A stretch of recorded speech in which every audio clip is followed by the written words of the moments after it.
Oi, eu sou a Clara Karipov, seja bem-vinda e bem-vindo ao Marca Página de julho de 2023. Para quem está chegando agora, o Marca Página é um programa ligado ao Quarta Capa, o podcast da editora Todavia, e aqui a gente comenta os próximos lançamentos da editora. Julho nos traz mergulhos íntimos, afetivos e históricos, onde histórias e relatos pessoais refletem as crises sociais, políticas e amorosas. Distopias inquietantes embarcam ao lado de conflitos familiares e investigações sobre o passado, que retorna na forma de contos impecáveis ou de um ensaio engenhoso. Tudo que é novo, antigo, imaginário e duramente real também deságua no presente, onde se busca caminhos no que parece ser um beco sem saída. Se você gosta de leituras profundas, já pode começar a separar espaço na prateleira, porque tem muita coisa boa para folhearmos juntos hoje no Marca Página. Mas antes, vamos a um recado importante. Assine ou siga o Quarta Capa onde você está nos ouvindo e onde mais quiser nos ouvir. Com isso, você recebe 2 lembretes nossos ao longo do mês. Um deles na segunda quarta-feira do mês, com o episódio do Quarta Capa, e o outro na última quarta-feira do mês, com a edição do Marca Página. Se você gosta de planejar suas próximas leituras e tem curiosidade sobre o que vem por aí, todo mês a gente tem esse encontro marcado. Apresentações e pedidos feitos, bora falar dos lançamentos de julho da Todavia? Como sempre, a gente começa pelo quadro Primeiras Impressões. Hoje eu tô aqui com a Luísa para nos contar um pouco sobre as primeiras impressões do novo livro do Joca Rainer Terron, Onde Pastam os Minotauros.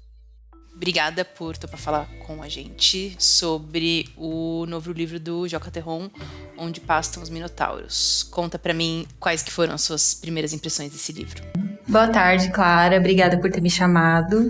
Esse livro, ele narra a história de 4 amigos que moram num lugar que não é nomeado, no Mato Grosso, que é um lugar que pode ser real, pode ser inventado, não dá pra saber, mas é um abatedouro. Eles trabalham nesse abatedouro, que é especializado em abate religioso.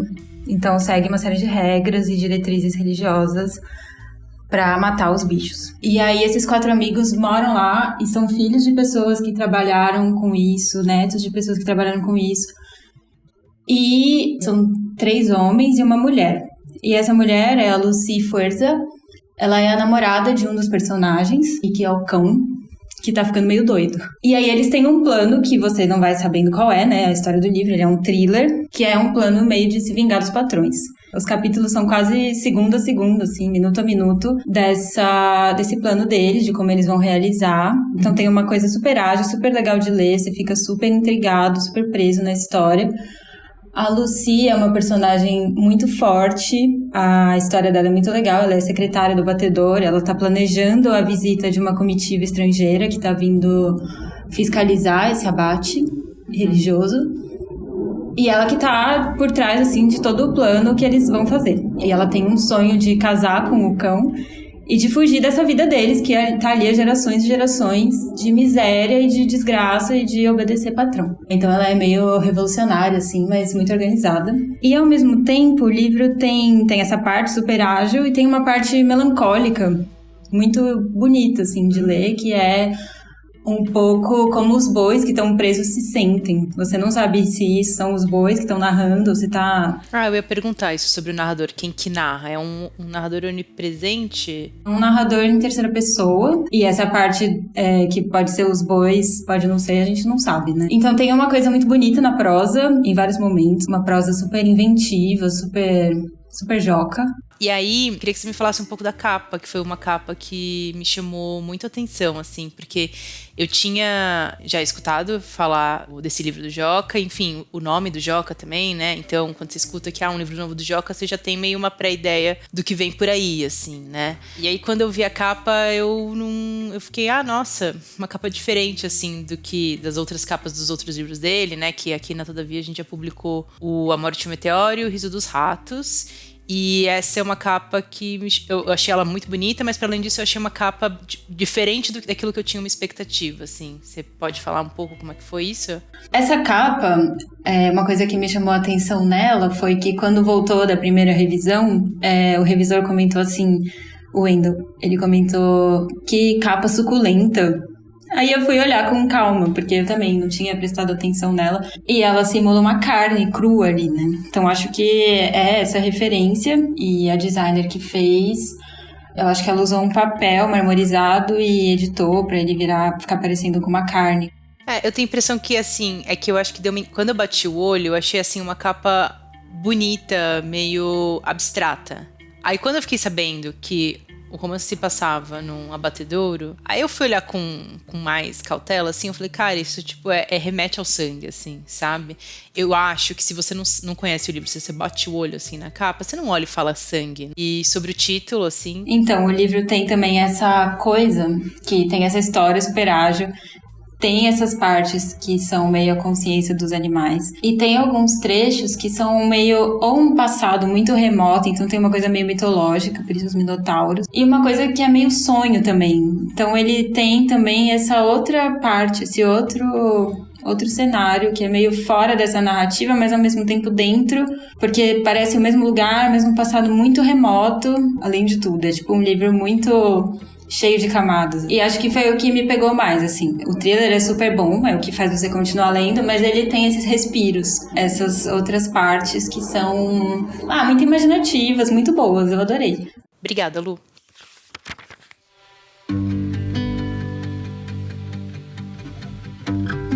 Vamos começar com uma dobradinha literária. A Todavia lança ao mesmo tempo 2 livros de Édouard Louis, um fenômeno literário francês que conquistou leitores de todo o mundo ao retratar de maneira crua e íntima as relações familiares e sociais, marcadas pelo seu crescimento em um ambiente de homofobia, racismo e machismo.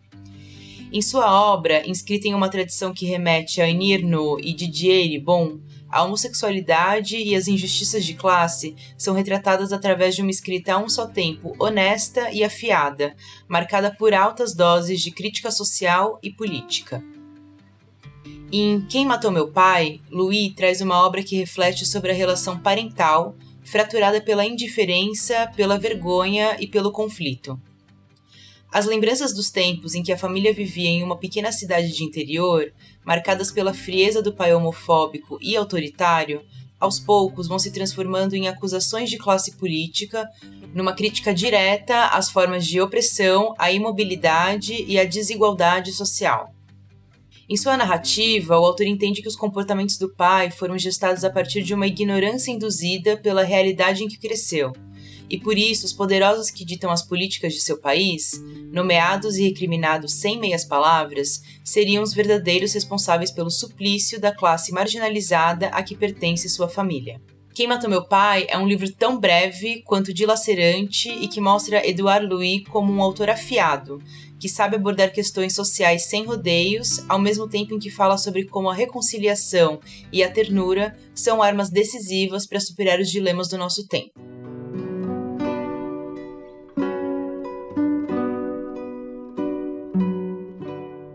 Se a figura paterna se destaca aqui, em Lutas e Metamorfoses de uma Mulher, Louis se volta para a mãe, em um retrato sensível de uma mulher que se rebela contra uma vida degradante. Neste livro, o autor conta a história de libertação da mãe que lutava pelo direito de ser mulher contra a não existência que lhe impunham. Depois de encontrar uma foto da mãe ainda jovem, com uma alegria transbordante estampada no rosto, Édouard Louis se pergunta como aquilo algum dia pôde acontecer, já que a vida dela, para ele, sempre pareceu triste e desanimada. Através dessa foto, traçando a arqueologia da destruição de sua mãe, ele descobre uma mulher vigorosa que sobreviveu àquilo que deveria tê-la destroçado. À medida que conhecemos as transformações da mãe, e, com elas, as do filho, somos apresentados à possibilidade heróica de escapar de um mundo dominado por homens, um mundo de lutas aparentemente sem esperanças, porém sujeito às mais extraordinárias metamorfoses. As investigações autobiográficas de Édouard Louis é também uma investigação sobre as relações humanas e sua ligação com as questões sociais que podem modelar a nossa vida e nos apresentar caminhos distintos. Ainda no terreno de histórias bem particulares que se expressam em um contexto social, temos um novo romance do premiado autor Tiago Ferro, que se destacou com o excelente O Pai da Menina Morta, lançado pela Todavia em 2018, e vencedor dos prêmios São Paulo de Literatura e Jabuti de Melhor Romance. O protagonista de O Seu Terrível Abraço é um escritor e intelectual paulistano branco, de classe média e sujeito às contingências de sua origem. Sua infância foi como todas as outras para as pessoas de seu mesmo estrato social: escola e clube, condomínio e praia. As primeiras experiências com sexo, drogas e a consciência do abismo entre classes em um país como o Brasil fez parte de sua formação, juntamente com os livros, o cinema e a música popular. Aos 40 anos, porém, ele descobre ter uma doença terminal, e o Brasil também parece estar muito pouco saudável política e socialmente, mergulhado num regime autoritário, no momento em que as diferenças entre classes só aumentam. Tiago Ferro nos presenteia com um romance marcante sobre escolhas, fatalidades e falta de direção, mesmo quando se há uma variedade de possibilidades e caminhos. Se você quer saber mais sobre como Tiago pensa e constrói suas histórias, sempre marcadas por um forte trabalho de linguagem, tem uma boa notícia. É ele, o entrevistado do mês do Quarta Capa. Dia 12 de julho já estará disponível em todos os tocadores esse programa em que Ricardo Terto conversa com Tiago Ferro sobre seus processos criativos. Aliás, vale o aviso. Escute os episódios dessa temporada do Quarta Capa, que já tem muita coisa boa lá, ainda mais se você se interessa pela intimidade criativa dos autores.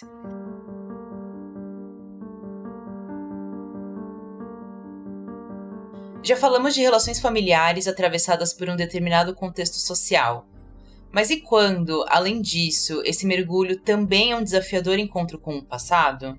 Exploração, da autora peruana Gabriela Wiener, é um livro que leva o hibridismo ao extremo. Romance e ensaio, reportagem e acerto de contas com um passado familiar e colonial. Uma meditação poderosa sobre raça e expoliação. Em seu livro autobiográfico, ela fala sobre as disputas que seu corpo enfrenta, que vêm tanto do passado de sua família, quanto das suas próprias relações amorosas. Gabriela critica o colonialismo que ainda influencia a forma como pensamos sobre territórios, imaginação e sexualidade e busca afirmar sua própria identidade. Com uma escrita crítica, provocativa e surpreendente, Wiener vem sendo considerado um dos grandes nomes da atual produção latino-americana. Sobre ela, o escritor chileno Alejandro Zambra diz: seguir os passos de Gabriela Wiener, caminhar atrás dela, sonhando em alcançá-la, é um dos poucos luxos que nos resta.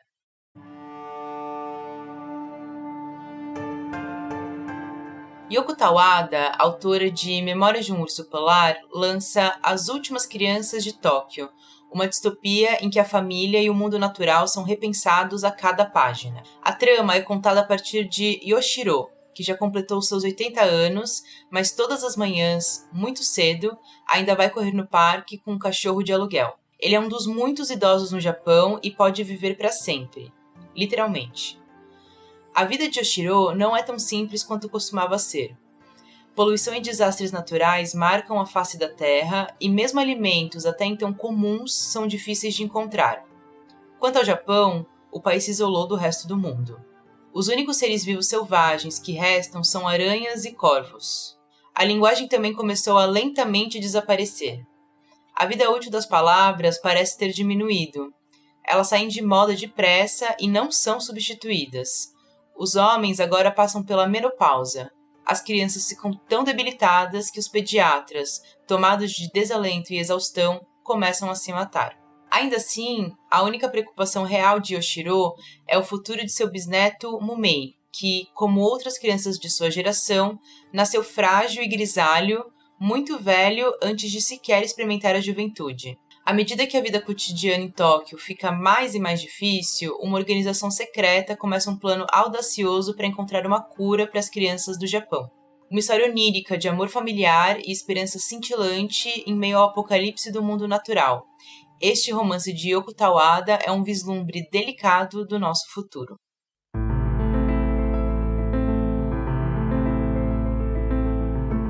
E deixamos por último justamente a reunião imperdível dos últimos contos de um mestre da narrativa curta. Estamos falando do autor clássico russo Anton Chekhov. Nesse volume, chamado apenas de Últimos Contos, temos a maestria de Chekhov nas últimas ficções breves que escreveu, quando já dominava o gênero.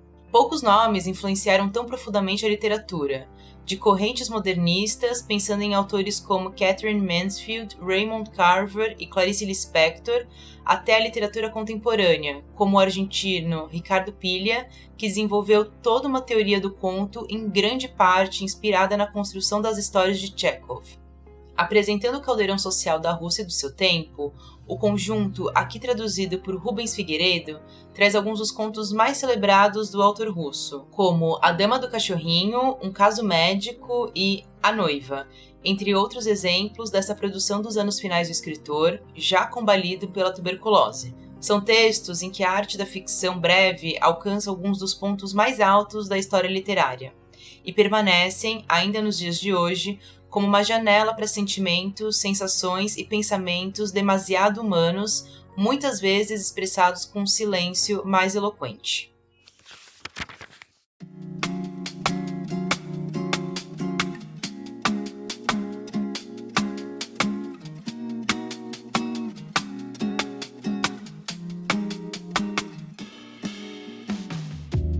Chegamos ao fim do Marca Página, trazendo os lançamentos de julho de 2023. Tem mais detalhes de cada um dos livros comentados aqui no site todavialivros.com.br.